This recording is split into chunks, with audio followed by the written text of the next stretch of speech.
Olá, pessoal! Aqui é a professora Marisa Luz e hoje eu trago para vocês essa raridade que é o nosso teorema de Bolzano, ok? Não sei se vocês já ouviram falar. Vamos falar um pouquinho sobre. Se p de x é igual a zero, uma equação polinomial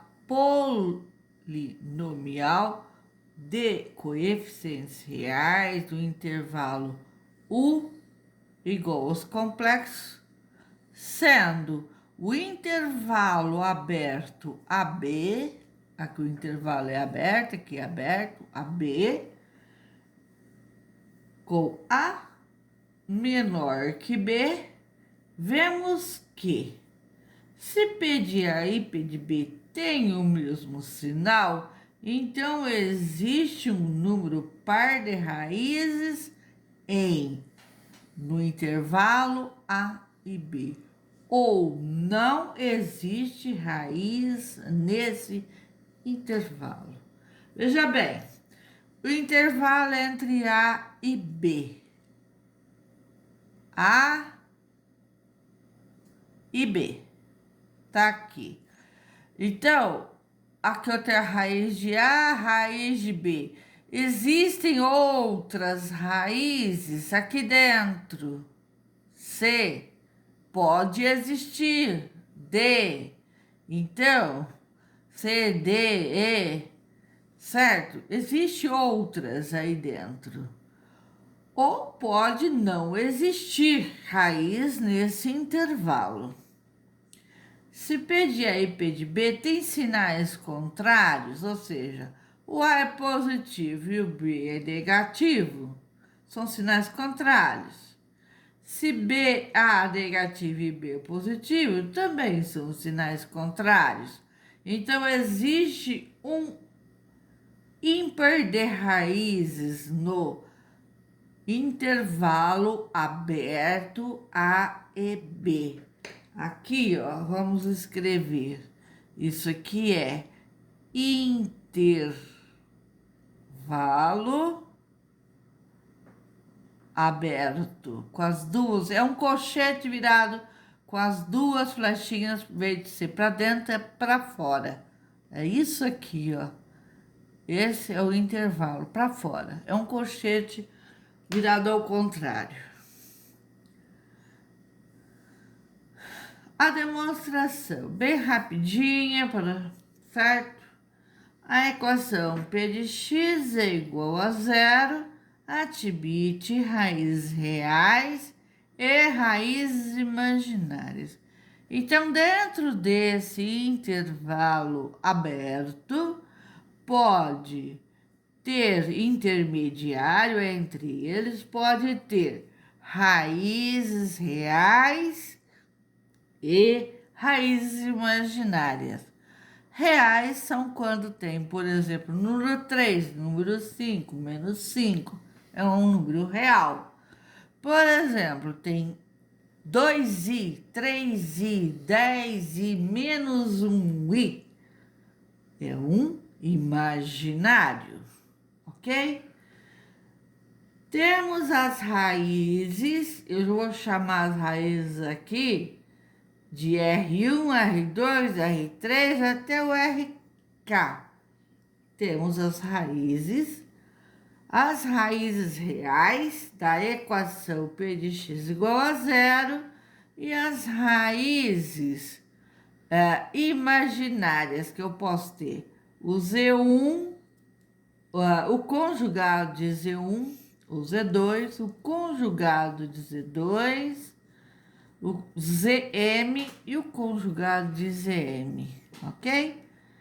São as imaginárias e seus conjugados. As suas raízes imaginárias, AN e AN, o coeficiente dominante de P de x.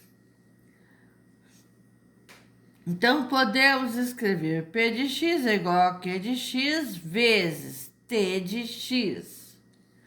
T escolhido provavelmente por causa do teorema. Então, o que é de x é o AN. O que é esse AN? Q de x é o quociente. AN, que multiplica x menos a raiz 1, que multiplica x menos a raiz 2, vai assim por diante até chegar em x menos a raiz k. T de x, que é o t que eu vou chamar a parte imaginária, vai ser o quê? X menos E1, que multiplica x menos o conjugado de Z1, que multiplica x menos E2, que multiplica x menos o conjugado de Z2. O conjugado é esse tracinho em cima aqui, ó. E quando a gente trabalha com números imaginários, para fazer a divisão eu preciso do conjugado, né? A parte imaginária inverte o sinal. Aqui, x menos e, que multiplica x menos o conjugado de zm, sendo t de x maior que zero, para qualquer x que pertence aos reais. Então, se A menos RJ, ou seja, eu juntei todas as raízes, A menos RJ, que multiplica B menos RJ, tem que ser maior que zero. Sendo assim, A menos RJ, que multiplica B menos RJ, é negativo se e somente se o RJ está entre A e B. É aquilo que eu estava falando, conjugado entre A e B. O que acontece? Aqui eu tenho conjugado intervalo aberto, é bolinha aberta. Aqui eu tenho A, aqui eu tenho B. Aqui eu posso ter o ponto C, o ponto D e algum outro ou mais pontos, né? Conjugado está entre A e B, intervalo aberto. O P de A é igual ao quociente de A vezes o imaginário de A, que é o TA, e P de B igual ao quociente de B vezes o imaginário de B. Portanto, P de A vezes P de B vai dar o quê? Q de A vezes Q de B vezes T de A vezes o T de B. Conclusão. Se P de A vezes P de B é positivo, QA vezes QB também é positivo. Então, se eu multiplicar o P de A vezes o P de B é positivo, o quociente Q de A e Q de B também é positivo. Se P de A vezes o P de B é negativo, isso leva eu a crer que o quociente de A e o quociente de B também é negativo. Mas pode existir também o positivo, positivo, negativo, negativo. Pode existir o quê? P de A vezes P de B é positivo. Então, logo, P de A vezes P de B é negativo. O A pode ser negativo e o B ser positivo.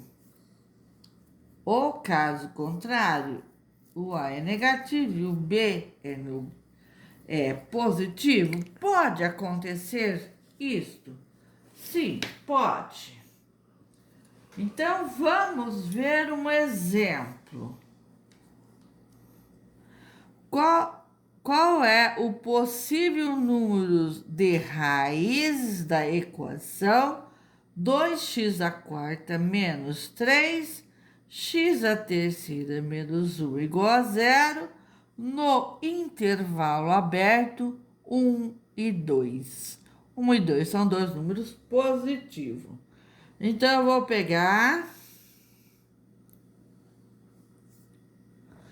vou pegar o primeiro, o 1.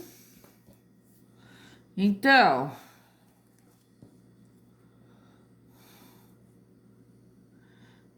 P1 vai ser o quê? Vou pegar a nossa equação aqui. Então, 2 vezes 1 elevado à quarta menos 3 vezes 1 elevado à terceira menos 1, que é igual a zero. Então, P de 1 é igual. 1 elevado à quarta é 1 mesmo. 1 elevado à terceira é 1 mesmo. Menos 1, que é igual a zero. Então, P de 1 vai ser o quê? 2 vezes 1, 2. Menos 3 vezes 1, menos 3. Menos 1, que é igual a zero. Bom, juntando aqui os dois negativos. Tenho 2, devo 3 mais 1, então devo 4, que é igual a zero. Logo, o P de 1, devo 4, tem 2 para pagar, vou ficar devendo 2. Esse é o meu P de 1. Então, o P de 1 vai me dar menos 2. Bom, vamos fazer agora para o P valendo 2. P valendo 2, vou fazer a mesma substituição. 2 elevado a 2 à quarta, menos 3, que multiplica 2 elevado à terceira, menos 1, que é igual a zero. Então, P de 2 vai ser igual. 2, primeiro resolve a potência. 2 à quarta é 2 vezes 2, que dá 4. 4 vezes 2, 8. 8 vezes 2, 16. Então, 2 à quarta dá 16. 2 à terceira, 2 vezes 2, 4. 4 vezes 2, 8. Menos 1, que é igual a zero. Bom, 2 vezes 16, 2 vezes 16 vai dar 32. Menos 3 vezes 8 dá 24. Menos 1, que é igual a zero. Então, tá aqui, P de 2 vai ser igual a 32. Dá para juntar aqui, ó. São dois negativos, conserva o sinal e soma. 24 mais um 25. Então, o P de 2 vai ser igual a 7. Ok? Então, deu um inteiro positivo e um inteiro negativo. O P de 2 é positivo, o P de 1 é negativo. Então, vamos ver aqui. Vou fazer uma observação.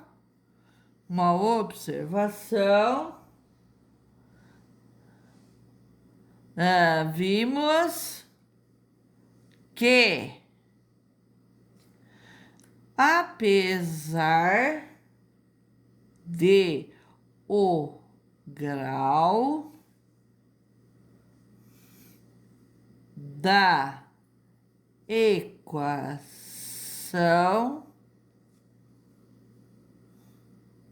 é 4, o P de 1 deu igual a -2 e o P de 2 igual a 7.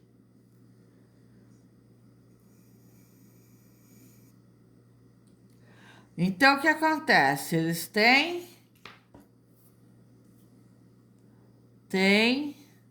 sinais contrários. Tem sinais contrários. Isso indica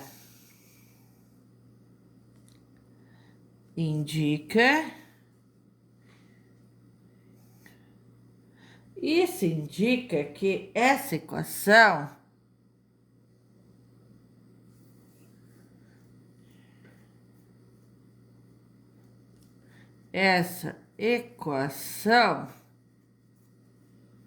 pode ter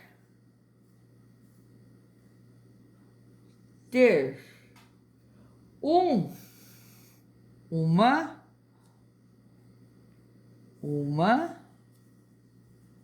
ou 3 raízes entre o intervalo 1 e 2, o intervalo aberto 1 e 2. Ok, pessoal? Se vocês gostaram, inscrevam-se no meu canal, deixe um like, compartilhe com as outras pessoas.